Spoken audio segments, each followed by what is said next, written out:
What is going on, everybody? Frankie here for the Bakersfield Journal with my brother Miguel again here at Cleber's Lounge in Bakersfield, California. We are 1 week removed from TPE 2020, which was a fantastic event. And through this event, we actually got in touch again with Rockefeller Cigars. Now, I am going to, ahead of this video, apologize to Rockefeller. We did do a review of their Red Label Lancero. But I don't know what happened. We've had about 3 different companies, Cattle Baron, Trifecta, and Rockefeller, tell us that their videos, they can't find them. Yeah, I'm still trying to figure out what's going on, but we'll do our best to figure out what's exactly happening. Yeah, but I just want to make sure we apologize. All 3 of those companies are all fantastic enough to get us some cigars to review. We did the reviews. They were up because people saw them. And then now, for whatever reason, they're gone. So we're trying to recoup that data, and we'll be getting in contact with Rockefeller to let them know what the situation is. But absolutely, at TPE, we did get this. The Blue Dominican is the name, or the Dominican Blue is the name of this cigar, and it is a 5x50 short pyramid, and it uses an Ecuadorian Habano wrapper, a Sumatra binder, and Dominican Piloto and Seco fillers with Pennsylvania broadleaf. Quite a bit. Quite a bit. Like quite a bit. It's got a very rustic looking feel, and it also has that nice little ribbon footband there at the bottom. I'll take that guy off right now so we can see the rest of this. A little snug fit because it does come to a point, so the cigar gets a larger ring gauge as you get to the foot. Correct. So I want to remove this kind of gently. Oh, there we go. Yeah. Perfect. No damage to the wrapper. Love it. I'm going to go ahead and I'm going to punch this. Really? No.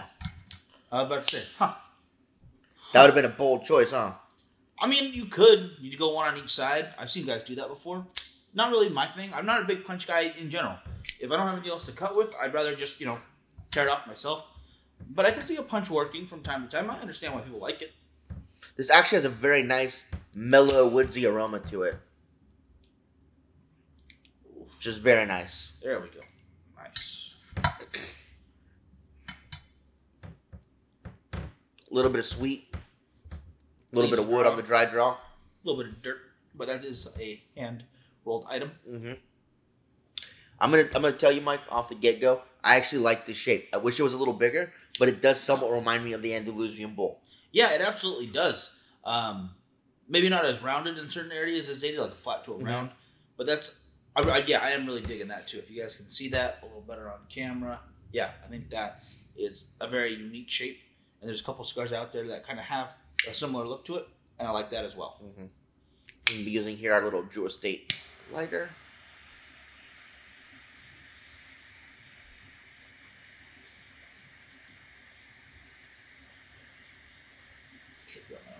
You should have grabbed your own. Well, I think technically this is yours. Either way.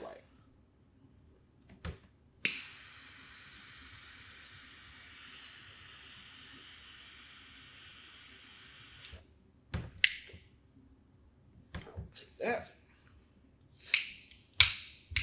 Okay. Huh.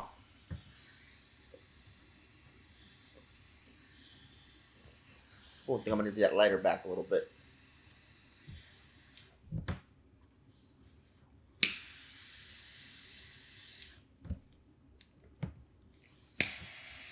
That's nice.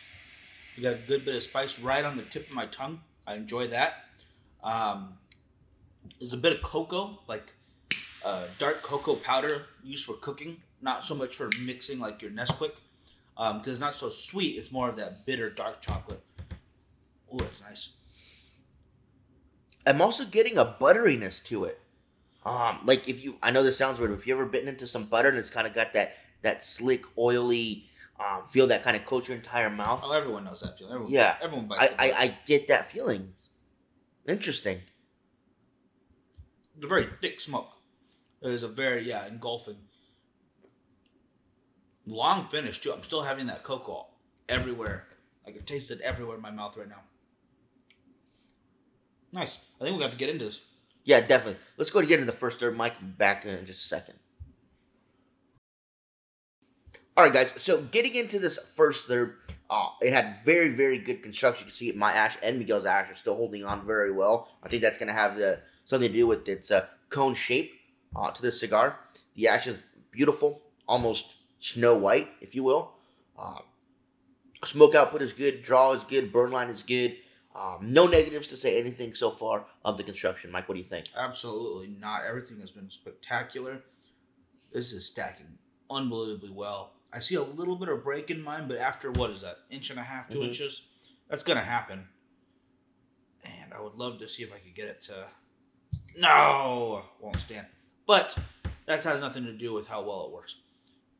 I got to say, nice tall cherry right there.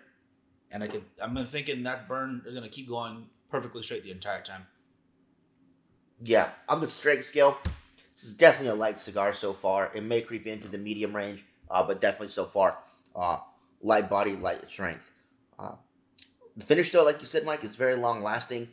The flavors I'm getting predominantly through the retrohale was a sweet tobacco.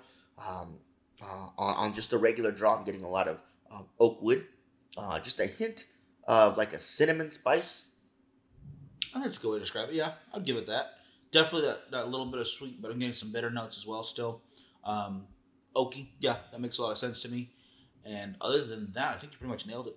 Cool, awesome. All right, guys, we're going to get to the second, third, and be back with you in just a second. All right, guys, so getting into the second, third, I got to say it's pretty much kept up with the construction flawlessly. 100%. No big issues. And sometimes when we get cigars from this time TPE or PCA, IPC, PRITA, whatever you always want to call it, sometimes the cigars aren't exactly ready to be smoked right then and there. You know, they're kind of last minute getting them in from the Dominican, from Nicaragua, from wherever they're importing these cigars. So they're not always 100% ready to go. But we really have had good luck with cigars we've gotten from these events. So this one was no exception so far. As far as flavor-wise goes, Mike, I'm going to say that I'm still getting some of that wood in there. But I'm getting a way more overwhelming flavor of roasted walnut coming in. Not only on the on the draw itself, but on the retro, I'm getting a lot more nuttiness coming in, which is a nice transition from that wood and spice to now some wood, some spice, but more nuttiness. So it's a nice transition from third to third. Yeah, I would have to agree a bit. I'm not overpowering in that case. I think walnut's a great way to describe it. But it's pretty much just been a little bit in the back of the tongue. I think the other flavors are still the main notes, but it is a difference between that first to second. And I'm kind of getting into my third, actually, guys. So there is a bit of transition there, which I do like, especially for something that's not that big. Right. But the shape itself, I think, might lend itself to help with that a bit.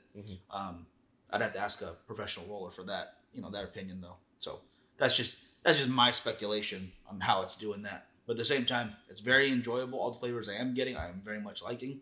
And I'm excited to finish this guy off, actually. I wish I had more, though. Right. I'll wait to see what other size we can get these guys in. So let's go ahead and finish this out. Might get a conclusion and get a final score for this. Yeah.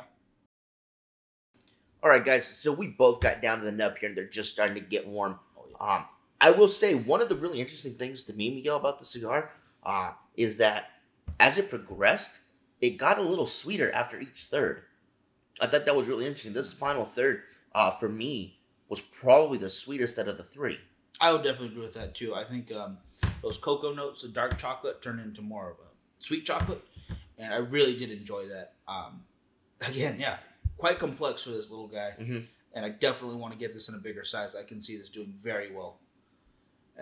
Construction, as we talked about before, on point the entire time. Probably could have held on the ash a little bit longer if I was a little more careful, but I was moving around a bit, so that was more on me. Output for smoke, great. Draw, super easy. Did not overheat the tobacco at all, though, so that's another huge plus. Yep. Absolutely love this cigar. Yeah, we gave it an overall score of a 92 when we averaged our scores together, making it a really solid score for this cigar. So if you guys have not yet heard of Rockefeller or tried Rockefeller cigars, make sure you ask your local tobacconist to go ahead and bring those on in so you guys can give this guy a try. I thought it was a great smoke, and like Miguel said, I definitely want to try it in a larger size and get to enjoy it just a little bit longer than this little 5x50 ring gauge gave us. But all in all, fantastic cigar from Rockefeller. Thank you so much to them for taking the time to talk to us at TPE this past event, and can't wait to try more from their line. Oh, absolutely. All right, guys. Don't forget to follow us on YouTube and Facebook at the Bakersfield Gentleman. Check us out on Instagram and Twitter at BacoGent661. If you guys want to help out the show, you can become a supporter on Facebook. Just click that little teal heart shield. Or if you guys want to follow us on Patreon, help us out there. It's patreon.com/BacoGent661. You can find our podcast on SoundCloud, Stitcher, Google Play, and iTunes. Very good. I still want to say the other one that I know I'm not supposed to say. Yeah. And of course, you can check out all of our other great stuff at our own website, thebakersfieldgentleman.com. And we look forward to seeing you guys next time. Have a good one, guys.